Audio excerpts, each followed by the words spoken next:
she felt excluded in a way because I ate in the kitchen. I still have to shower.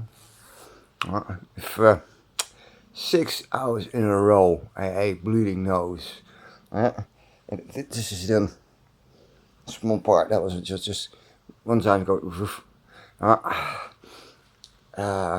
I probably squeezed out 8 or 9 tissues.